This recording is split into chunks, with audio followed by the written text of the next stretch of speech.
ఓం నమ శివాయ. ఈరోజు ఒక పరమశివుడు ఒక చక్కటి సందేశాన్ని, అలానే మీ మనసులోని ప్రశ్నలకు సమాధానాల్ని, బోలెడు విషయాలను ఈరోజు ఈ వీడియోతో తెలుసుకుందాం. ఆఖరి వరకు విని అర్థం చేసుకున్నారంటే జీవితం ఖచ్చితంగా మారుతుంది, మీకు నచ్చినట్లుగా అద్భుతంగా మారుతుందన్నమాట. మరి ఇక ఏమాత్రం ఆలస్యం చేయకుండా పరమశివుని సందేశం ఏంటో స్వయంగా మనం తెలుసుకుందామా? భక్తా, నా మీదనే ఆధారపడ్డ నిన్ను నేను వదిలేస్తానా చెప్పు? నిన్ను నిలబెడతాను, నీకు ఒక అవకాశం కూడా ఇస్తాను. నీ శివయ్య చెప్పిన మాట ప్రకారం నువ్వు చేస్తే నీ పనికి ప్రతిఫలం అనేది వృధా కాదు. అలానే మన చర్యల ప్రభావం ఏదో ఒక రూపంలో మన దగ్గరికి తిరిగి వస్తుంది. కొన్నిసార్లు అది వెంటనే జరగచ్చు, మరికొన్నిసార్లు సమయం పట్టొచ్చు, కానీ అది ఎప్పటికీ జరిగే తీరుతుంది. మన జీవితం ఒక బ్యాంక్ ఖాతా లాంటిది. మనమందరం ప్రతిరోజు మన పనుల రూపంలో డబ్బుని జమ చేస్తాం. మంచి పనుల రూపంలో జమ చేస్తే అది పుణ్యంగా మారి అవసరమైనప్పుడు సాయపడుతుంది. అదే చెడ్డ పనుల రూపంలో జమ చేస్తే అది పాపంగా మారి ఏదో ఒక రోజు ఇబ్బంది పడుతుంది. ఈ నియమం ఎప్పటికీ మారదు. ఏ చిన్న పని వృధా కాదు. అది మంచైనా చెడైనా ఏదో ఒక రోజు అది నిలబడుతుంది. కొన్నిసార్లు మన మంచి పనులు చేసినా ఫలితం వెంటనే కనిపించదు. అప్పుడు మన శ్రమ వృధా అయిందని బాధపడతాం, కానీ అది నిజం కాదు. మంచి పనులు సరైన సమయం కోసం ఎదురు చూస్తాయి. భూమిలో వేసిన విత్తనం సరైన వాతావరణం కోసం ఎదురు చూసినట్లు, సమయం వచ్చినప్పుడే అది విత్తనం పెద్ద చెట్టుగా మారినట్లు, మన మంచి పనులు కూడా సరైన సమయంలో ఫలాలనిస్తాయి. మీరు ఎవరికైనా నిస్వార్థంగా సాయం చేసి ఉంటే, ఎవరికైనా ప్రేమను పంచి ఉంటే, లేదా ఎవరి బాధనైనా తొలగించి ఉంటే, ఆ మంచి ఏదో ఒక రోజు ఏదో ఒక రూపంలో మీ దగ్గరికి వస్తుంది.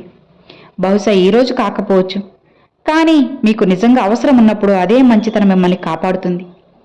అలానే ఎవరైనా తప్పు చేసి ఇతరుల్ని మోసం చేసినా లేదా బాధ పెట్టినా ఆ చర్య కూడా దాగి ఉండదు. చాలాసార్లు చెడు చేసేవారు సంతోషంగా ఉన్నట్లు, మంచి చేసేవారు కష్టపడుతున్నట్లు మనకు అనిపిస్తుంది. అప్పుడు కర్మ నియమం సరైంది కాదని మనం అనుకుంటాం, కానీ అది కేవలం కాలం యొక్క మాయ. చెట్టు పండు పక్వానికి రావడానికి సమయం పట్టినట్లే కర్మఫలం కూడా రావడానికి సమయం పడుతుంది. చెడ్డ పండ్ల ఫలితం ఆలస్యంగా రావచ్చు, కానీ అది వచ్చినప్పుడు మనిషిని పూర్తిగా కుదిపేస్తుంది. కొన్నిసార్లు ఈ ఫలితం ఒకే జన్మలో కనిపించకపోవచ్చు. ఈ నియమం జన్మ జన్మల వరకు కొనసాగుతుంది. మన ఆత్మ గత జన్మల కర్మల బరువును మోస్తుంది. అందుకే కొందరు పుట్టుకతోనే సుఖంగా, మరికొందరు కష్టాలతో ఉంటారు. అది అదృష్టం కాదు, మనం గతంలో చేసుకున్న కర్మల లెక్క. ఒక సులభమైన ఉదాహరణతో అర్థం చేసుకుందాం. మీరు గోడకు బంతిని కొడితే అది ఎంత వేగంగా వెళ్ళినా చివరకు మీ దగ్గరికి తిరిగి వస్తుంది. కర్మలు కూడా అంతే. మీరు వాటిని ఎక్కడ చేసినా అవి చివరకు మీ జీవితంలోకి వస్తాయి. కొన్ని బంతులు వెంటనే తిరిగి వస్తాయి, కొన్ని ఆలస్యంగా వస్తాయి, అంతే తేడా. ఈ ఉపదేశం యొక్క సారాంశం ఏంటి అంటే, మంచి పని వృధా అయిందని నిరాశ చెందవద్దు. అలానే చెడు ఎంత చాకచక్యంగా చేసినా దాని ఫలితం తప్పక ఎదురవుతుంది. అందుకే ప్రతి క్షణం మన జీవితంలో భవిష్యత్తులో పశ్చాత్తాపడాల్సిన అవసరం లేని పనులన్నీ చేయాలి. కర్మ నియమం దేవుని న్యాయ వ్యవస్థ. ఇక్కడ పక్షపాతం ఉండదు, లంచం పని చేయదు, మినహాయింపులు లభించవు. ప్రతి పనికి లెక్కుంటుంది. సమయం వచ్చినప్పుడు అదే ఫలితంగా మన ముందుకు వస్తుంది. అందుకే జీవితంలో శాంతి, సుఖం మరియు ప్రేమ ఇవి కావాలంటే మన పనులను అలానే మార్చుకోవాలి. ఈరోజు మన కర్మే రేపటి మన భవిష్యత్తు అని మర్చిపోవద్దు.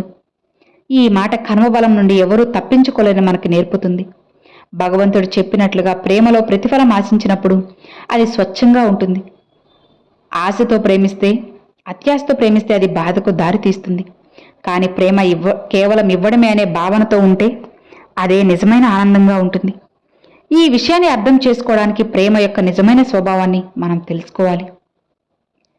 సాధారణంగా మనం ఎవరినైనా ఇష్టపడినప్పుడు అవతలి వారు కూడా మనల్ని అంతే ఇష్టపడాలని అనుకుంటాం, అంతే శ్రద్ధ చూపాలని కోరుకుంటాం. కానీ అలా జరగనప్పుడు మన మనసు బాధపడుతుంది, ఫీలింగ్స్ మొదలవుతాయి. ఆ ప్రేమ బంధం క్రమక్రమంగా భారంగా అనిపిస్తుంది.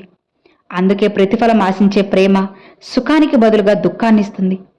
నిజమైన ప్రేమ అంటే తీసుకోవడం కంటే ఇవ్వడానికి ఎక్కువ ప్రాధాన్యత ఇవ్వడం. ఉదాహరణకు ఒక దీపం వెలిగిస్తుంది. అది తన వెలుగును ఎవరు వాడుకుంటారని ఆలోచించదు. దాని స్వభావం కేవలం ప్రకాశించడమే. అలానే నిజమైన ప్రేమ కూడా ప్రతిఫలం ఆశించకుండా కేవలం ఇవ్వడానికి ప్రయత్నిస్తుంది. ఒకవేళ మనం నేను ఇంత చేస్తున్నాను కదా, నాకు బదులుగా ఏమొస్తుందని ఆలోచిస్తే అది ప్రేమ కాదు, ఒప్పందం. ప్రేమ ఒక వ్యాపారం కాదని మనం తరచుగా మర్చిపోతాం. వ్యాపారంలో లాభ నష్టాలు చూస్తాం, కానీ ప్రేమలో ఎంత ఇచ్చానో నాకు అంత తిరిగి వచ్చింది అని లెక్కలు వేసుకుంటే స్వచ్ఛత పోతుంది. ప్రేమ నిస్వార్థంగా ఉన్నప్పుడే దానిలోని ఆనందం మనకు దొరుకుతుంది. మనం ప్రేమలో ప్రతిఫలం ఆశించినప్పుడు ఏం జరుగుతుందో ఆలోచించండి. అలా ఆశించడం అంటే మన సంతోషం యొక్క అధికారాన్ని మనం ఎదుటివారి చేతిలో పెట్టామని అర్థం. మనం సంతోషంగా ఉంటాం, లేకపోతే బాధపడతాం. అంటే మన ఆనందం మన చేతుల్లోనే కదా ఉంది, అవునా? ఇది మనల్ని బలహీనపరుస్తుంది. కానీ మనం ఎలాంటి ప్రతిఫలం ఆశించకుండా ప్రేమించినప్పుడు ఆనందం ఎప్పుడూ మన దగ్గరే ఉంటుంది. ఎందుకంటే మన పని కేవలం ప్రేమనివ్వడమే. నిజమైన ప్రేమలో ఆత్మీయత, సమర్పణ భావం ఉంటాయి. పువ్వు తన సువాసనను అందరికీ పంచుతుంది. ఎవరు తనను ప్రశంసిస్తున్నారో, ఎవరు విస్మరిస్తున్నారని ఆలోచించదు. నది తన నీటిని అందరికీ ఇస్తుంది. దాని స్వభావం ఇవ్వడమే. ఇవన్నీ ప్రేమ అనేది ఇవ్వడానికి కానీ అడగడానికి కాదని నేర్పుతాయి. ఈ రోజుల్లో చాలా సంబంధాలు బలహీనంగా ఉండడానికి కారణం అవి అంచనాలపై ఆధారపడి ఉండటమే.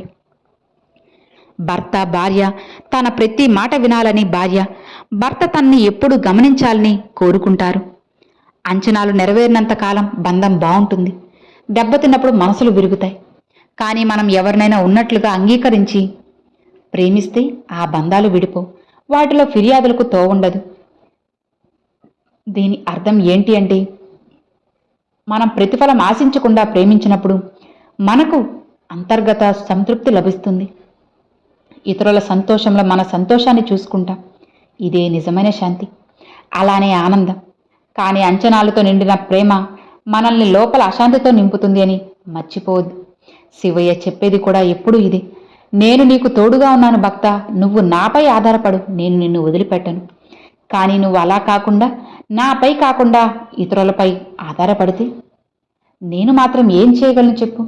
నేను నీకు ఎప్పుడూ చెప్పేది ఒక్కటే, నువ్వు నన్ను నమ్ముకొని నాపై ఆధారపడ్డావు కదా, ఇక నీ జీవితాన్ని పూర్తిగా నేను మారుస్తాను. నీ పూర్తి బరువు బాధ్యతలను నేను చూసుకుంటాను. అలా కాకుండా నువ్వు ఇతరులపై ఆధారపడితే నేను మాత్రం ఏం చేయగలను భక్త?